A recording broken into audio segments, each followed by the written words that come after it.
Good morning সবাইকে। Happy Sunday. আজকে আমি আর বোন সকালে উঠে একটু হাঁটতে গিয়েছিলাম। হাঁটতে হাঁটতে আমরা স্টেশনের এদিকটায় চলে এসেছি।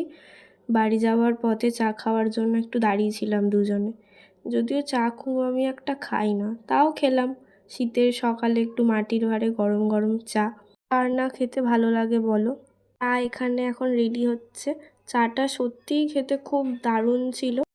তারপর দুজনে বসে একটু গল্প করছিলাম। তারপর বাড়িতে চলে এসেছিলাম। এসে কিছু কাজ ছিল, সেগুলো কমপ্লিট করে নিলাম। এদিকে মা দেখি রান্না করছে, তাই মাকে একটু হেল্প করছিলাম। এখানে টমেটো পেঁয়াজগুলো কেটে নিলাম, আদা রসুন ও কাঁচা লঙ্কার একটা পেস্ট করে নিলাম, আর টমেটোটাও পেস্ট করে নিয়েছি।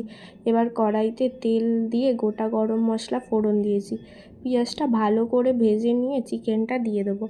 ভালো করে নেড়ে একটু ভেজে নিয়ে আদা ও রসুন কাঁচা লঙ্কার পেস্টটা দিয়ে ভালো করে ভেজে নেব। তারপর হলুদ লঙ্কা গুঁড়ো দিয়ে কষিয়ে সামান্য নুন দিয়ে 5 মিনিট মতো রেখে দিয়েছিলাম। তারপর টমেটোর পেস্টটা দিয়ে ভালো করে কষিয়েছি যতক্ষণ না টমেটোর কাঁচা গন্ধটা সামান্য জল দিয়ে ঢাকনা চাপা দিয়ে রেখে দিয়েছিলাম।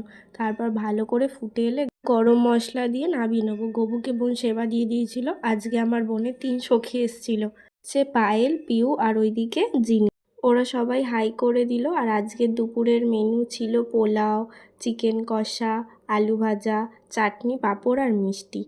তো এবার ওদের খেতে দিয়ে দিই। তো দিয়ে দিয়েছিলাম খেতে। তো ওরা এবার খেয়ে বলুক যে কেমন হয়েছে। বোন তো বললো সত্যি খুব অসাধারণ হয়েছে।